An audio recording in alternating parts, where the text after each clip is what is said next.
So, Christian, first I wanted to ask you, how does it feel to be back? And what were your concerns, or were you just game on? I was game on because it was Chris Nolan, you know, and I knew that he wouldn't be interested in making another movie if it was just going to be treading water. I knew that he would only do it if we were going to up the ante and surpass the original movie, which I think we did.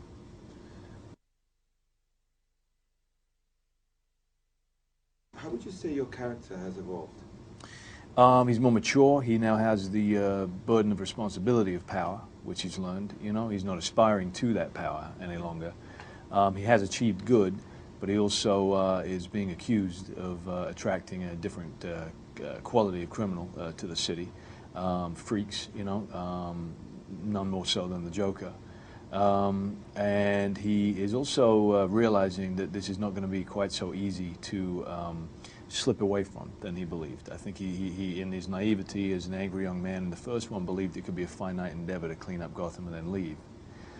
So he's looking to Harvey Dent as a great, you know, shining beacon of hope for Gotham and for himself.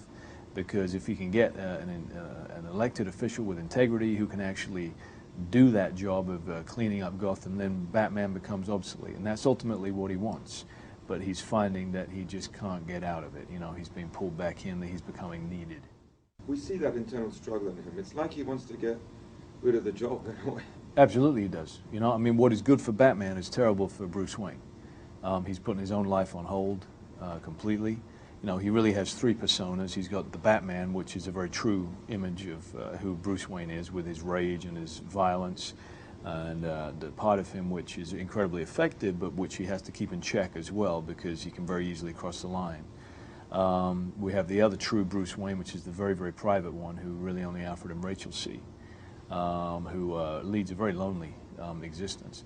And then we have the fake true mask, which he wears, which is the public persona of Bruce Wayne. You know, the philanthropist, the playboy, the billionaire out on the town. That's the front that he has to create just to make sure that nobody would ever suspect him of being the Batman. So do you see him as a hero or as an anti-hero? He's warring with himself. I mean, he is a hero, but he can very easily become an anti-hero. You know, and he certainly doesn't get the credit that he deserves. You know, he gets a lot of suspicion thrown at him, a lot of accusations thrown at him, and you know, that's the definition of a hero is someone who deserves the credit and gets none of it. But the thing that I find interesting about Batman so much is the shadow side. You know, is this side which has gone through a great deal of pain, has a great deal of anger, and actually desires violence and desires revenge, and he does have to keep that in check all the time. Is the new suit more comfortable now? It's much more comfortable. It is heavier than the original one, but it actually, you don't notice that because it's so much more comfortable. There's like 110 parts to it versus 3 parts. I can move my head. I can remove the cowl myself. Before it was bolted down, it took 10, 15 minutes and 3 people to take it off. The first one gave me a splitting headache. This one didn't. It's better in every way.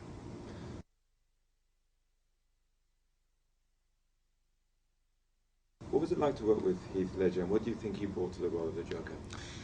He brought absolute commitment and immersion. As an actor, that's what he seemed to really enjoy, and that's why I enjoyed so much working with him.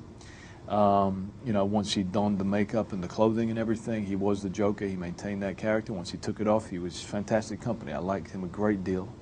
You know, I wish obviously that he was here talking about it himself, and it's a wonderful celebration of his talent. This movie, he is absolutely superb in it. And also, the film reunites you with old friends, Gary Oldman, yeah, Michael Caine, Morgan Freeman. I guess right. It must have been great to see them again. Exactly, you know, and all those who are, you know, fantastic actors. You know, Chris really attracts wonderful actors. He casts really well. He can do because they know that they're in the hands of, you know, what I believe is one of the finest filmmakers around. And not only with the other actors, but obviously with Chris and with his crew. This is the 3rd movie that we've all made together, and so we know each other very well. You know, we have a real shorthand of communication. But we also have some newcomers. What do you think, Maddie, Gyllenhaal brings to Rachel? I thought she did a wonderful job. You know, she is obviously replacing Katie Holmes. I think that's you know, could have been a tall order for a lot of people. You know, just having to come in and be the same character but different actress. But absolutely didn't seem to faze her at all. And she made it her own, and she does a wonderful job with it.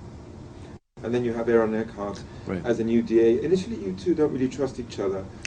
Well, I think it's more that you know, Bruce Wayne has come not to trust politicians, but he does suspect that Harvey Dent may be the real deal. You know, and he has integrity, and like I said, he really sees him as his as Bruce Wayne's own potential out of being Batman. Because if Harvey Dent can be elected, then he will be a strong force for cleaning up Gotham. They do have a rivalry, unknown to Harvey as well, regarding Rachel. So naturally, Bruce Wayne, again, there's a duality there. He likes Harvey. He's decided that he's the real deal. At the same time, he's a rival for the affections of Rachel. I guess Harvey is the one who really ends up crossing to the dark side, whereas Right. you're in the limit, right?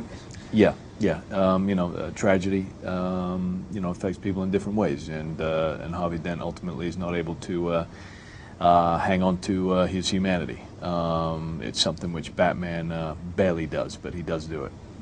Let's talk a bit about the action scenes. Did you get to ride the Batpod? I got to be dragged behind another vehicle on the Batpod, you know, like 60 miles an hour, which was a hell of a lot of fun just in and of itself. But there was only one man who was able to master the Batpod, Jean-Pierre Gouy, this great French biker, and many other bikers who are far better on motorbikes than me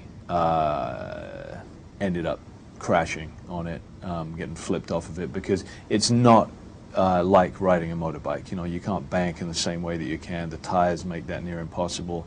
If you go too fast on a corner, it will just flip over on you. So it's got to look spectacular, and there's no way I could have made it look spectacular. Only Jean-Pierre managed that. And also you have to get in shape for these films. I believe you developed a new fighting method. Well, not me personally, but we use a fighting method, which is the same one that we were using the first time around. We just wanted to be able to display it a little bit better. And it was easier to this time because this suit afforded that. It was compatible with this method, which is the KC fighting method. It was created by a Spanish man and an Englishman. It is a fantastic fighting method. It's really not a sport. It's way too violent for that. We have to tone it down for the movie because the fact is that a lot of the moves that I do as Batman, I tone down versions of what the moves are meant to be, which would be ending up with him breaking his rule of not killing people, because it's all to do with, you know, you just kind of, it's nothing to do with being zen. It's all to do with going bestial, with becoming animalistic, in the way that chimpanzees kind of rip off somebody's face. Many of the moves that Batman does in this, if we were to do them actually how Casey intends it, people would be losing cheeks and losing noses and losing eyes and things like that. You know, it's a very hardcore fighting method, but incredibly effective and looks wonderful for Batman. Also the fact that Batman travels in this film. I mean, what was it like going to all these different locations? And obviously being the main one, Chicago. Right. Chicago, you know, I feel like it's my second home now. I mean, I've since filming The Dark Knight, I made another movie in Chicago. They really gave us the keys to the city, you know. I mean, we were able to be taking, you know, big semi-trucks and flipping them over right in the middle of the business district. They were allowing us to go up and hang off the edge of the Sears Tower, you know, to have the Batmobile on Lower Wacker Drive, you know, really jumping other cars and scraping the roof. And they gave us great freedom on this. And then we got to go to Hong Kong as well. I have to ask you, if Nolan asked you to come back, would you? Absolutely. You know, if Chris does, because I know that with him, you know, he's not going to bother doing this unless he thinks that he can improve upon this one. I think the real challenge would be improving upon a villain, because he did such a damn good job with it. I find it difficult to see what that's a tall order for whoever steps into those shoes of being the adversary for a third movie if we do one. Yeah, so right. Thank you, Chris. Sure.